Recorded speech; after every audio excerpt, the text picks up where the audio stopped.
Foxhole, let me get a yeah!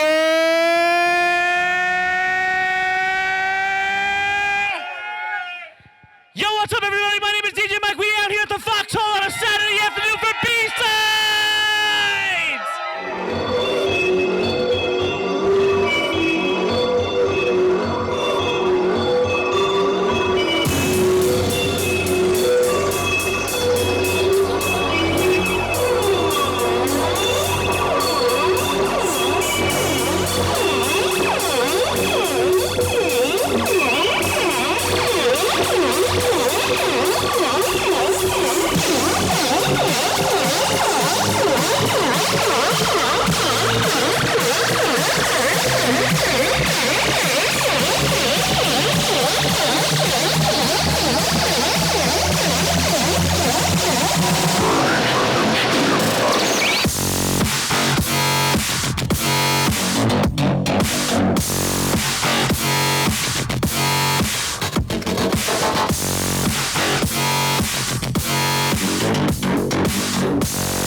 Good morning, DJ Mike. How you doing today? I'm feeling all right. It's a Saturday morning. We out here. Yo, how was your show last night, man? It was actually really good. So Friday nights we do karaoke, and at my spot that's over here, Legendary Bar, and it was really good. We have a lot of people that come regularly, and they really enjoy the atmosphere that we provide because it's more than just like karaoke. You know, it's about the atmosphere that I kind of set up when I do the thing that I do. So it was Always really lit, good. Man. It was lit. Yeah. Always It was lit. lit. Whiskey on the rocks all night. What made you want to get into karaoke? Is that the only thing you do, or do you do other kinds of events? So pretty much, I like to consider myself an event producer. That's loosely translates into if you can think it, I can make it happen type of scenario. One of the things about being in the entertainment industry, especially being in the kind of like local underground entertainment section of that, is if you're not dynamic and you're not able to adapt to what the need is, you're not going to do anything with yourself. You're not going to survive. And that's basically how I got into karaoke. To be quite honest, I really kind of used to hate karaoke. So did I. You know, like karaoke Yep. is not something that like was my first thought of, yeah, I'm going to get into music. Let's do karaoke. Let's be a karaoke DJ. But I kind of bring to that the same level of excitement that I bring to most of the things that I do.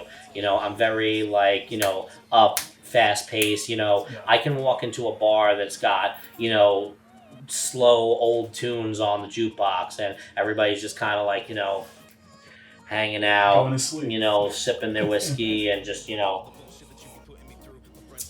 and then, all of a sudden, boom, DJ Mike comes in, Hey, what's up, everybody? It's DJ Mike. We're out here at Legendary Bar. It's Legendary Karaoke Fridays. Bah, bah, bah, bah, bah, bah, bah, bah. We're having a good time. People, all of a sudden, they respond to that kind of energy. They respond to that atmosphere. And, I kind of start the night off with some jams. I let people get in the mood. I play some songs that people would actually maybe want to sing because that gets them in that mode. You start singing in your head. You put on a song like Summer of '69 or whatever, and it's like people in a bar will start to be like, oh shit, yo, when I look back now. It's like, and then all of a sudden they're signing up for karaoke, and then, the night kind of auto runs itself. I'm just like a host, and everybody kind of creates their own version of their evening, through the songs they pick and everything.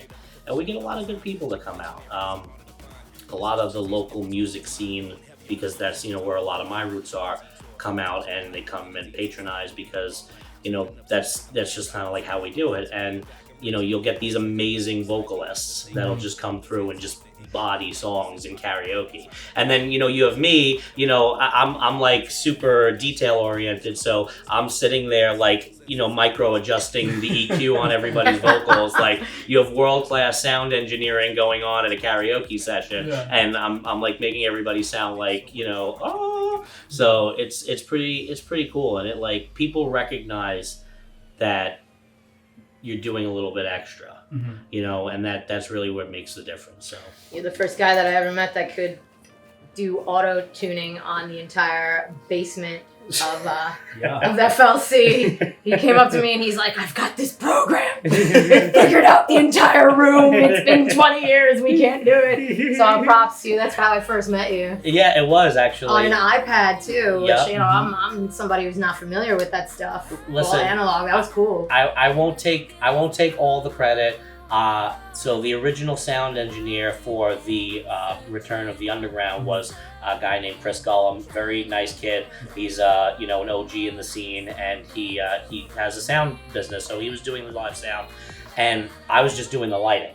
And because that's, you know, one of the things we do. We do lighting, we do audio, anything AV related. Exactly. That's, you know, I got brought in to do the lighting for the Underground when that came back in 2018.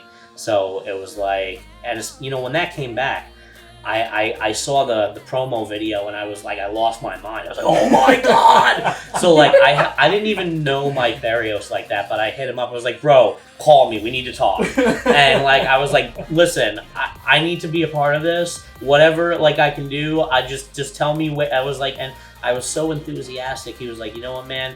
Your lights used to be crazy back in the day when you used to do the shows. Can you still do that? I was like, yes. So I came in, I did the lighting, and I saw Chris, who was doing the sound, and, you know, I was expecting the old school kind of setup where there was a mixer board in the back, and you had a crew of people running wires across the basement and shit, and it wasn't there. There was this guy with an iPad in his hand, and he's running around, he's going like this, and I looked over at my girlfriend and I said, babe, I need to be that guy. I had already been doing live events separate from what you guys started up. I was doing hip hop shows over at Legendary Bar. We had an event series called The Legendary Show, which is to highlight different artists from the local area, hip hop artists, rock musicians, acoustic guitarists, DJs, and stuff like that. So DJ Mike is a character because sometimes we have to be people we're not, depending on what a situation calls for. You know, you can't be a, you know, introverted technical nerd and host an event where hundreds of people potentially are standing there watching you, listening to what you're saying, and needing to be entertained by you. When I'm at my day job and I'm talking tech stuff to a customer, you know, you can tell when you lose people. I try to make it so that DJ Mike never loses people. Yeah. You know, it's and that's the thing is like, you know, people have always said this to me. They're like, you're so weird. You refer to yourself in the third person. I'm like, I'm not. I do this. It's like, you know, it's DJ Mike's car, it's DJ Mike's hat, it's DJ Mike's business, because it is, you know, but at the same time, it's a representation. Isn't it also in your family? Like, didn't your father do some sort of like DJing and stuff? Yeah. Cause like I've seen some old equipment in your crib. Yep. So it actually that's kind of how I sort of started out. It was my dad that introduced me to a lot of things. So, you know, when I was growing up, my parents were much younger. You know, my parents were like 21, 22 when they had me as a child. So, you know, I grew up with parents that were, you know, in a way, not too far off in age from where I was. And as I grew up, they were, you know, always listening to dance music and freestyle, you know, like artists like Stevie B and Cynthia and Hathaway and all those like 90s, you know, freestyle artists that came up from the Bronx and from, you know, the New York area and everything. You know, you go to other places and you tell them about freestyle music and they're like, what's that? Yeah. You know, but like you walk around, we know, and it's like the house cleaning music. Yeah, every Sunday, right. Every Sunday. You know, so it's like, and that's that. You know, my dad used to have a car stereo business, and this is actually where Sounds and Sirens comes from. So when I was a kid, my dad had a car stereo business that he would run out of the out of our house that we lived in. We lived on Webster Avenue in the Bronx, and the name of the business was Sounds and Sirens because it was car stereos and car alarms. No way. And all it was a little like type printed logo, like Sounds and Sirens on the doorbell. That's all it was. And like you know, and that's where that came from. And my dad was always into music and different stuff, so I grew up experiencing all that, seeing all that, you know, living, you know, having those influences, and you know, and then, you know, you fast forward because, you know, not all childhoods are perfect, and there's like these gaps and periods where, you know, we'd rather not, you know, go delve into it. But, you know, going forward, when I was growing up and getting older, you know, my dad he always used to talk about how he was a DJ when he was younger, and how he like had all these, and there used to be these crates of records actually, but we never had a record player. But there were these crates of records that were around the house, and they were Dad's record collection from when he used to be a DJ. He was the original DJ Mike. Wow. DJ. His name was Mike too. Yep, my dad. His name was Mike. So it should be DJ Mike Junior. No. We don't talk about that. No, but it's because he was DJ Mike Ski in The Place to Be, and I'm just DJ Mike. DJ Mike Ski. Mike Ski? DJ Mike Ski in The Place to Be.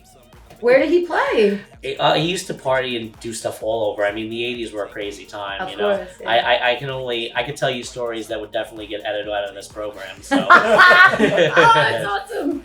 Look out for the B-roll on that. So you know, Hell but so as I was growing up, and you know, I got into, you know, finally getting to the point where I was able to like start driving and stuff like that. You know, I really wanted to do more with music. Like when I was in high school, I took a music class, and my music teacher gave me a copy of Sony Acid Music Studio. Wow. And so like I was playing around with making these DJ mixes in this Sony Acid program for a while, and you know, my dad saw my interest. You know, I would always be excited to We got you. Tell us more about this legacy. I would always be excited to show him the mixes I made and stuff. Cheers.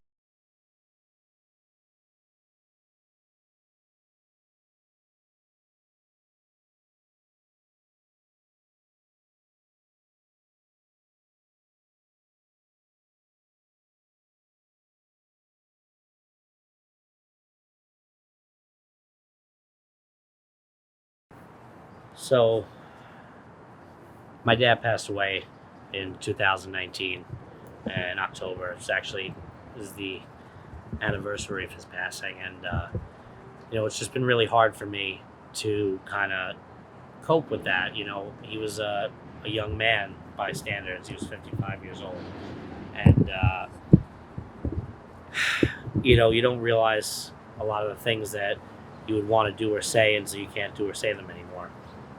And you know, he was such a big impact and influence on my life, and he really is, you know, his influences and those influences are what shaped me into being who I am today. So everything that I do, you know, although the way that I act and, you know, a lot of my personality comes from him. You know, if he was standing here with me, it'd be hard to tell the two of us apart. So it's just difficult, you know, to talk sometimes about, you know, things that bring back fond memories of him, because, you know, it's difficult. It doesn't get easier even years later. So yeah, but that's that. You know, so that kept me kind of going. And so one day he was like, "Oh, I bought you something," and he bought me this. We got you, brother.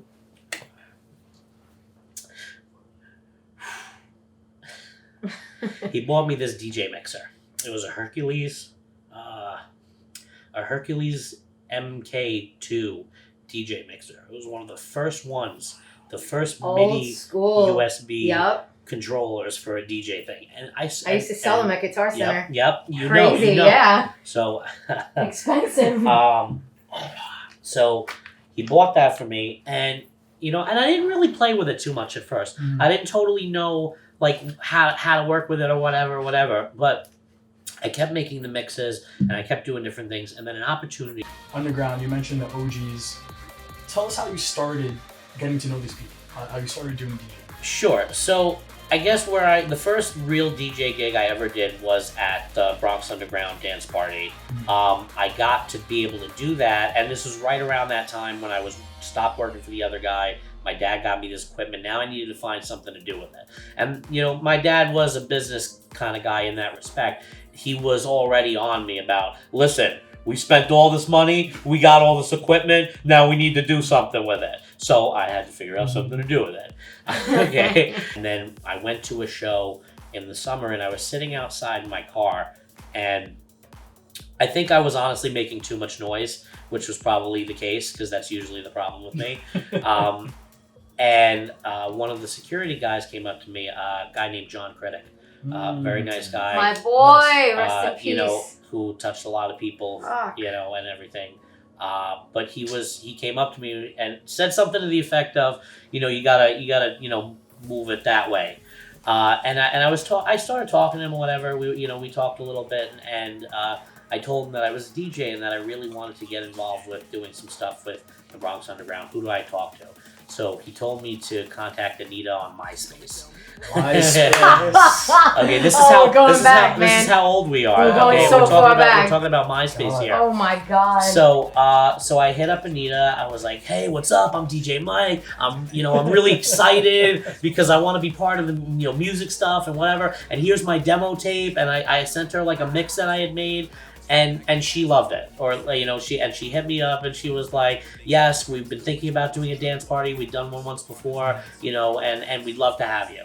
So I told my dad, and I was like, "This is gonna be a thing," and I got And it's funny because I went to a lot of the dance parties. We're all FLC kids here, and I knew you before I knew you. Right. Because I knew DJ Mike. When we met, I think it was 2018, so right. 2-3 years ago, that's when we finally met in person. Right, exactly. But I knew okay, dance party, DJ Mike. And every time, it's funny, I was online for one dance party and I heard this band playing. It was like a soundtrack. And I knew it was the Medic Droid. And I was like, that's probably DJ Mike, and especially now, because he loves the Medic Droid, and it must have been him playing that song. See, I never met you because I wasn't involved with all of that, and when I did meet you, you were boisterous and crazy, and it was a shock because it was like, this guy is heavy hitter, and then I work with you in the studio, and you're meek, quiet, and nerdy and easygoing. It's complete night and day. So it's refreshing to hear that somebody came in and knowing, because now I know, because I attend all your stuff. We actually fun fact, we all go to shows together and check out other bands and check out dance parties, and we all Kenny Hoopla and all that other you know what I mean, we check out local and real bands together, and you're one of my go-to guys, so now I go to all your shows, and now you recognize who DJ Mike is before you even enter the club. It's I know that's him spinning because it's My Chemical Romance at 400 decibels louder than it should be, and somebody's screaming, and it's just great. There's always somebody Your screaming. Aesthetic is really positive. If you're having a bad day, DJ Mike could really help you out. It's just a wonderful vibe. Bronx is a little different because the Bronx, anybody that lives here understands this, but it's the people that come from the outside that just see us as a borough, like the rest of New York City, and it's really not. The Bronx is kind of divided up a little bit. There's certain key markers, highways and rivers, that kind of subdivide neighborhoods into their own little chasms. I-95, 87, Frog's Neck and Pelham Bay and Locust Point as a general neighborhood has birthed a lot of musicians and local talent over time. You forget Country Club. And Country Club, that whole area in there.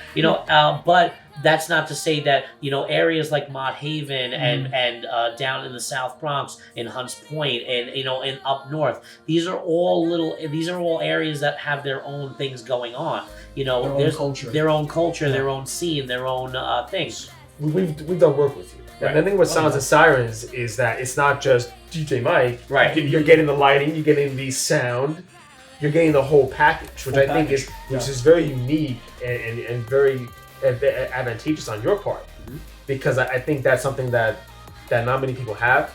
We've done shows where been sound issues, where there's been Yeah. lighting issues. Yeah. Like the shows at McNabb's that we do up in Yonkers. Like one thing that the GM always tells me is that you bring the ambiance Yeah. to the show. Right. And you know, you need the lights, you need the sound quality, and you make the sound quality sound good even in places that don't have good sound. Yeah. Why can't DJ Mike be the raver and also the person in FLC and bringing everyone together and going ham and all that? Like, why is there a separation of the two? Because I wanted Man in Black to be a specific aesthetic. So Man in Black's tracks were supposed to originally be a little darker, a little bit more like outside the realm. I wanted that to be a specific A more entity, trans right? level. A very specific entity within my sphere of things. Like everything that I do is encapsulated in its own thing. Sounds and Sirens is its own entity. DJ Mike is its own entity. Man in Black is its own entity because they all kind of do different things. DJ Mike is a DJ and a curator of events and shows and you know, and a sound engineer and many different things that bring together the show.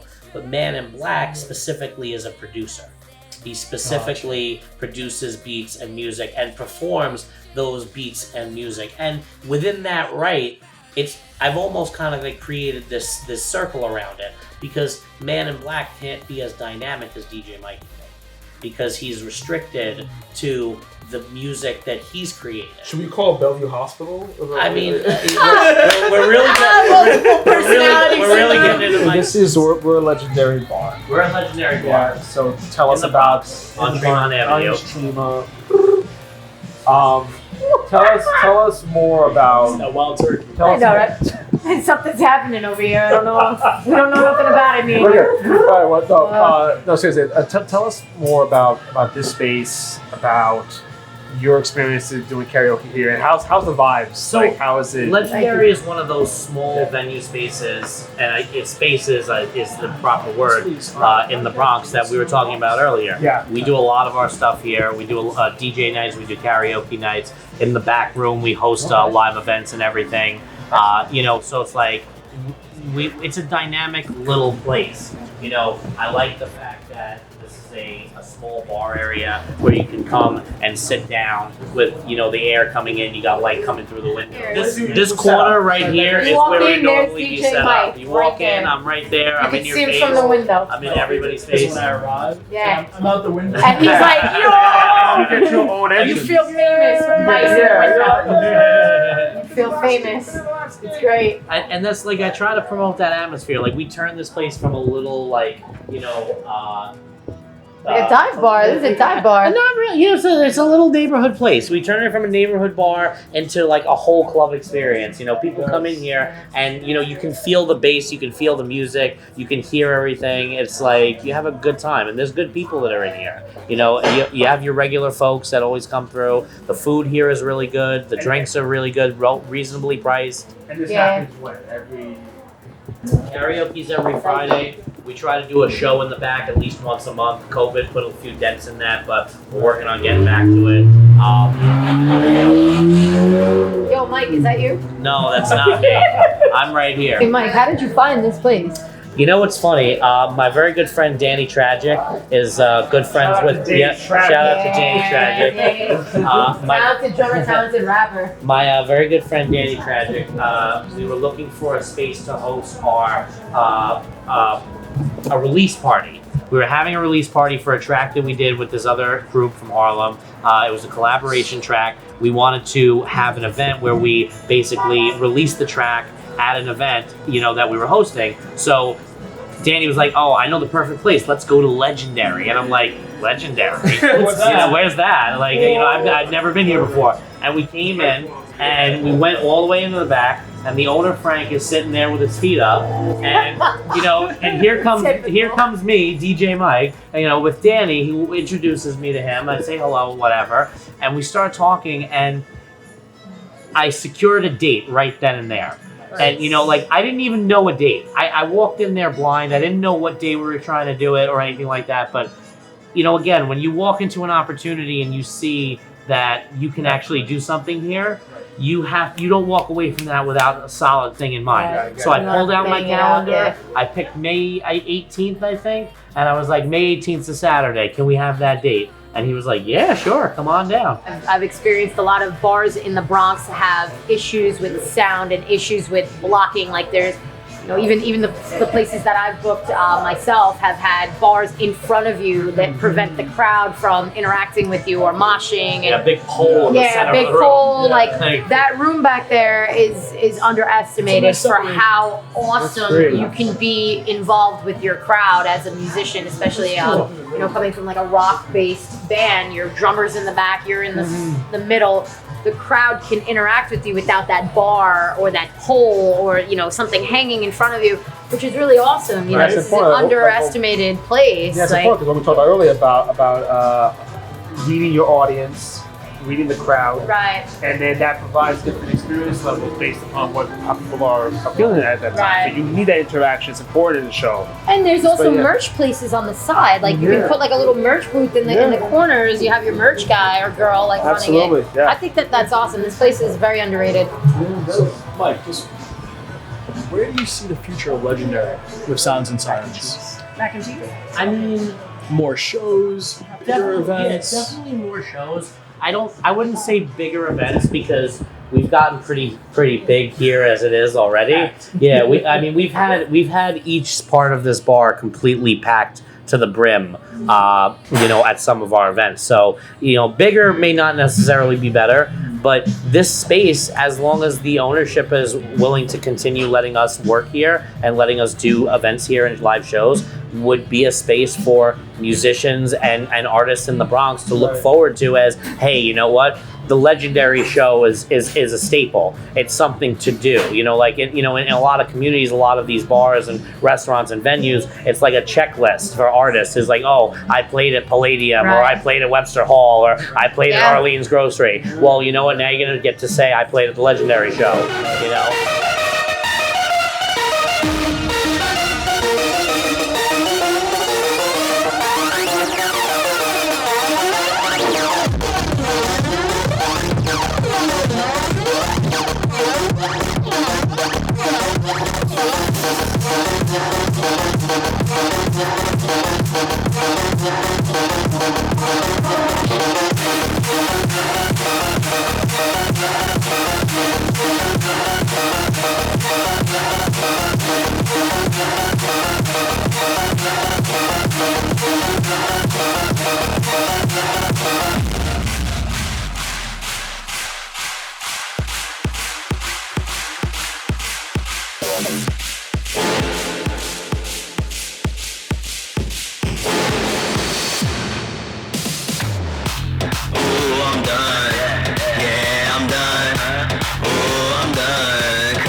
Sucker for love. I don't need no more. I never needed much.